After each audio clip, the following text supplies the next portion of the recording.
De nombreuses études scientifiques sont menées depuis les années 80 sur l'impact des champs électromagnétiques artificiels créés lors du développement technologique des outils de communication tels que le Wi-Fi, le téléphone mobile, etc. Toutes ces études montrent que les champs électromagnétiques ont deux effets sur le vivant.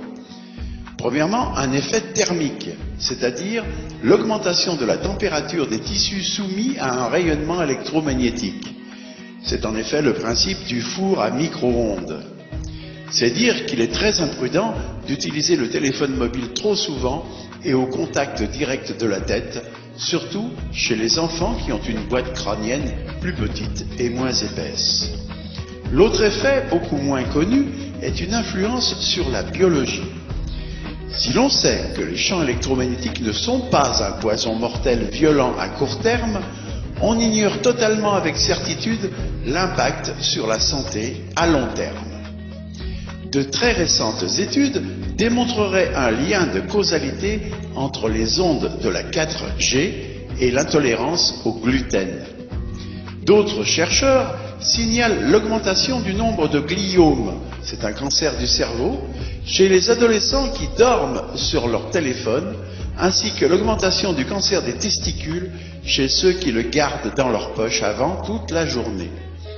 On indique aussi l'implication des champs électromagnétiques dans l'apparition du diabète de type 2. Il freinerait l'absorption du sucre par les cellules. On peut souligner le risque de rupture entre l'ion et sa protéine. En effet, les fréquences émises par le téléphone mobile sont semblables à celles des ions calcium, sodium, potassium, magnésium et fer, qui ont tous un rôle biologique important.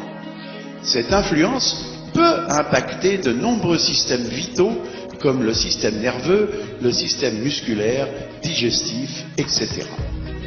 L'OMS, Organisation mondiale de la santé, a classé les champs électromagnétiques comme ayant des possibles effets cancérigènes.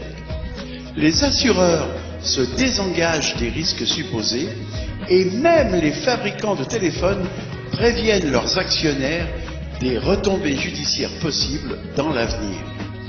Il est donc fortement conseillé d'appliquer le principe de précaution en se protégeant au mieux de l'influence de ces ondes dans lesquelles nous baignons constamment et de plus en plus avec le développement prochain de la 5G qui permettra de connecter la plupart des appareils utilisés au quotidien. Un physicien français, Maurice Fillon-Robin, a conduit une recherche avec 14 autres chercheurs du monde entier.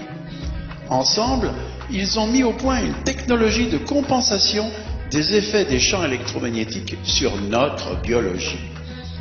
Des expériences scientifiques réalisées par exemple sur des fourmis ou bien sur la mortalité des œufs de poule attestent l'efficacité de cet outil de protection.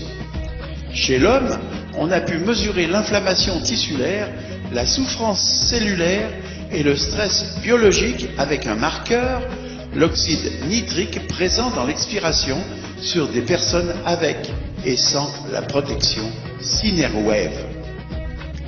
Même constat avec d'autres marqueurs comme le cortisol, l'ACTH, la mélatonine, les headshock protéines qui révèlent des différences sur les troubles du sommeil, la fatigue, la concentration, etc.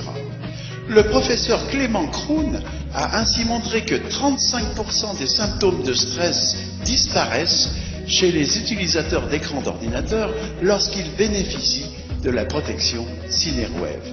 C'est une étude réalisée en double aveugle sur 965 personnes. Le professeur Canavan, neuropsychiatre, a évalué l'état psychologique et émotionnel de 100 étudiants de son université travaillant sur écran informatique.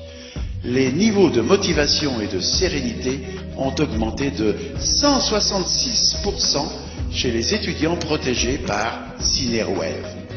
Le Cinerwave est donc une des seules protections contre l'impact des champs électromagnétiques sur notre santé, dont l'efficacité est prouvée scientifiquement par des expériences sérieuses que chacun peut consulter.